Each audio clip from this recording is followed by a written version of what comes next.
Halo dan selamat datang di Seni Investasi. Ekonom dan investor terkenal Ray Dalio menyatakan bahwa tatanan dunia baru akan membawa resesi ekonomi yang belum pernah terjadi sebelumnya, terutama disebabkan oleh 3 masalah yang belum kita siapkan. Faktanya, beliau telah menyatakan bahwa 3 tantangan di depan kita adalah yang paling penting dalam hidup kita. Menurut Ray Dalio, perang ekonomi akan terjadi yang akan menyebabkan kemunduran Amerika Serikat dan sekutunya dalam mendukung Tiongkok. Ia bahkan telah memberikan tanggal pasti yang menurutnya prospek ekonomi akan berubah secara drastis. Hal ini akan mempunyai konsekuensi penting terhadap nilai uang, investasi kita, dan bahkan terhadap mata uang seperti dolar. Baik Anda berinvestasi di pasar saham atau tidak, video ini akan berguna bagi Anda, karena kita tidak bisa lepas dari skenario baru yang dihadirkan Ray Dalio kepada kita. Dalam video ini, saya juga akan menunjukkan alasan yang membuat Ray Dalio berpikir bahwa kita sedang mendekati perubahan ekonomi yang penting ini. Demikian pula, saya juga akan menunjukkan kepada Anda rekomendasi yang diberikan Ray Dalio untuk melindungi tabungan dan investasi kita dalam panorama ekonomi baru yang akan dihasilkan oleh tatanan dunia baru ini. Ray Dalio mempunyai pengaruh dan kekuatan ekonomi yang besar secara global. Dia rutin menghadiri pertemuan Forum Davos dan merupakan pendiri dana lindung nilai terbesar di dunia, dengan aset yang dikelola lebih dari 100 miliar dolar.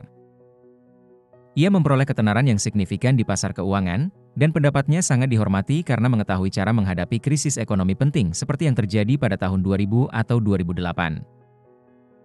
Dia baru-baru ini merangkum dalam buku barunya, The New World Order, skenario baru yang dia sajikan kepada kita, di mana akan ada perubahan ekonomi yang serius dan kita harus siap untuk bertindak. Dalam salah satu dari sedikit wawancara yang dia berikan setiap tahun, dia menjelaskan tanggal dimulainya perubahan penting ini dan alasan yang membuatnya berpikir seperti ini. Selanjutnya saya akan menunjukkannya kepada Anda. Dalam wawancara dengan CNBC bergengsi ini, dia menyebutkan bahwa ketiga kekuatan ini adalah kekuatan terbesar yang pernah dia lihat sepanjang hidupnya. Faktanya, setiap kali ketiga masalah ini muncul secara bersamaan, kita mengalami resesi ekonomi dan perubahan penting yang secara historis menghancurkan kerajaan dan beberapa mata uang utama dunia. Pertama-tama, ada masalah perjuangan kelas antara kapitalisme dan komunisme, antara si kaya dan si miskin, dan kedua belah pihak ingin menang dengan segala cara. Dengan demikian, kita sudah dapat menyimpulkan bahwa masalah pertama yang menjadi perhatian Ray Dalio adalah perbedaan sosial dan bagaimana kesenjangan tersebut semakin besar sehingga akan menimbulkan ketegangan di masa depan.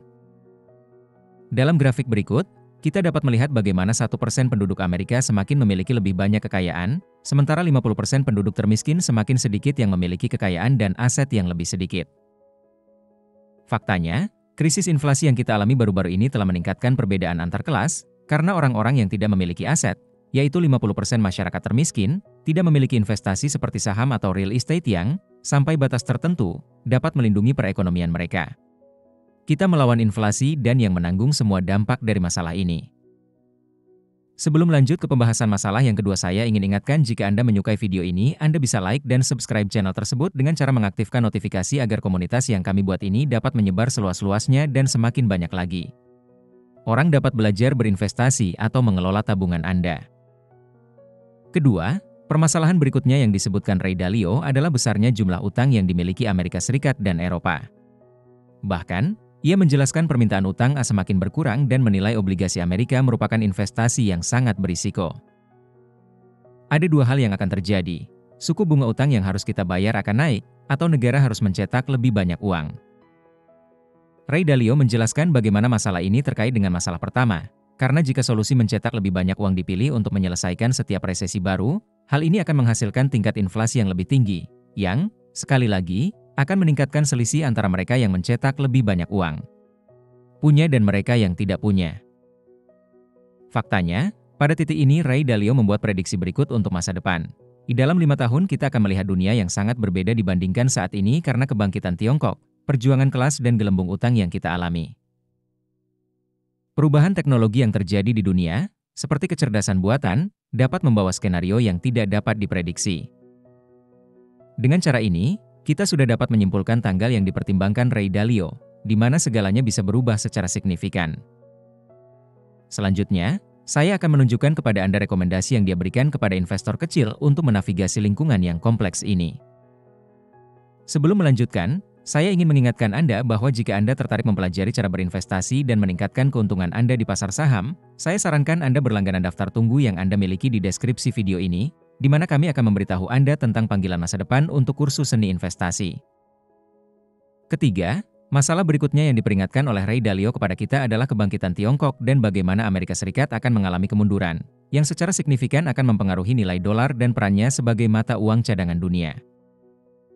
Menurut Ray Dalio, selama 70 tahun terakhir, Amerika Serikat telah mendominasi lanskap politik internasional, mengendalikan lembaga-lembaga seperti Perserikatan Bangsa-Bangsa dan Dana Moneter Internasional. Tapi ini akan berubah. Pada grafik berikut yang dilampirkan oleh Ray Dalio, Anda dapat melihat bagaimana Amerika Serikat akan memasuki fase penurunan yang ditandai dengan tingginya tingkat utang, perjuangan sosial, dan devaluasi mata uang, sementara Tiongkok, sebaliknya, akan mengalami peningkatan kekayaan, penciptaan dan akumulasi utang. Menghadapi panorama baru ini, wawancara CNBC menanyakan apa yang dapat dilakukan investor kecil untuk menghadapi lingkungan yang rumit ini. Dia menjawab, Anda perlu melihat investasi Anda secara holistik. Pertama-tama, Anda harus mencegah uang Anda kehilangan nilainya akibat inflasi. Satu-satunya cara adalah dengan berinvestasi. Oleh karena itu, sejak uang mulai dicetak, nilai aset seperti saham atau emas meningkat karena terciptanya utang baru dan uang baru.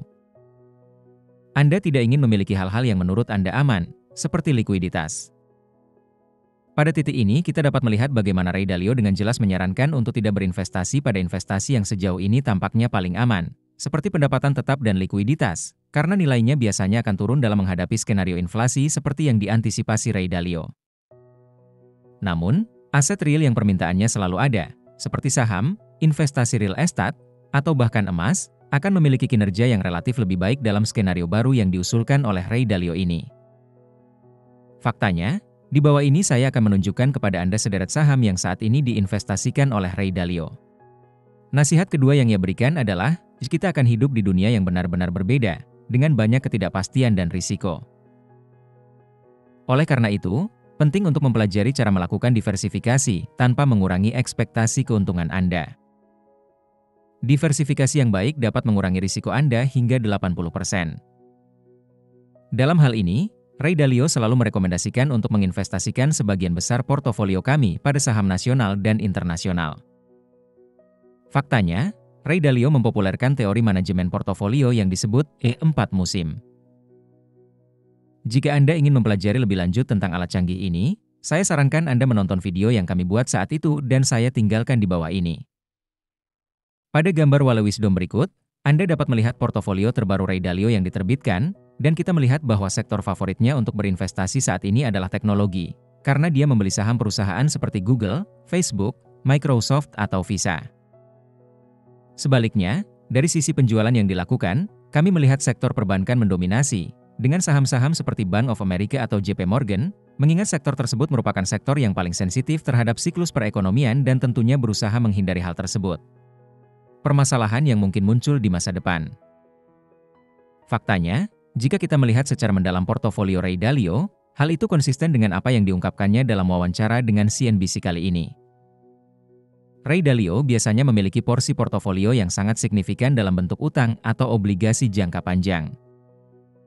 Namun, kini kita melihat posisi utama mereka ada di saham. Sektor lain yang sangat disukai Ray Dalio untuk lingkungan ini, jika kita melihat portofolionya, adalah perusahaan konsumen yang stabil atau defensif, seperti bisnis seperti Procter & Gamble, Walmart, Coca-Cola atau Pepsi. Sebelum melanjutkan untuk melihat investasi apalagi yang dilakukan Ray Dalio, saya ingin mengingatkan Anda bahwa jika Anda menyukai video ini, Anda dapat menyukainya dan membagikannya kepada orang lain yang mungkin menganggapnya bermanfaat. Anda juga dapat berlangganan saluran tersebut dengan mengaktifkan notifikasi untuk terus belajar tentang pasar saham dan investasi. Penting juga untuk diingat bahwa ini bukanlah rekomendasi beli atau jual, dan tujuan saya adalah agar Anda belajar berinvestasi untuk diri Anda sendiri. Dengan cara ini, Anda harus bertanggung jawab atas keputusan pembelian atau penjualan Anda. Aset yang juga diinvestasikan oleh Ray Dalio adalah Russell 2000 Small Caps ETF, yang menyatukan 2000 perusahaan kecil utama di Amerika Serikat dan terdaftar di bursa saham di bawah tiker IWM dengan harga $100 dan $90 per tindakan hari ini. Pada grafik berikut yang saya tunjukkan di bawah, Anda dapat melihat bahwa ketika suku bunga turun dan likuiditas meningkat dalam sistem, saham-saham dengan kapitalisasi kecil ini cenderung berkinerja lebih baik daripada rata-rata pasar dan lebih tinggi daripada perusahaan besar. Faktanya, publikasi terkenal Morningstar baru saja menerbitkan daftar 10 saham berkapitalisasi kecil terbaik untuk dibeli dan disimpan di masa depan. Saya serahkan kepada Anda di tautan yang dapat Anda temukan di deskripsi. Saya harap video ini bermanfaat bagi Anda dan tips yang diberikan Ray Dalio ini akan membantu Anda menavigasi skenario ekonomi masa depan. Jika Anda ingin saya terus membuat konten serupa di video mendatang, beritahu saya di komentar.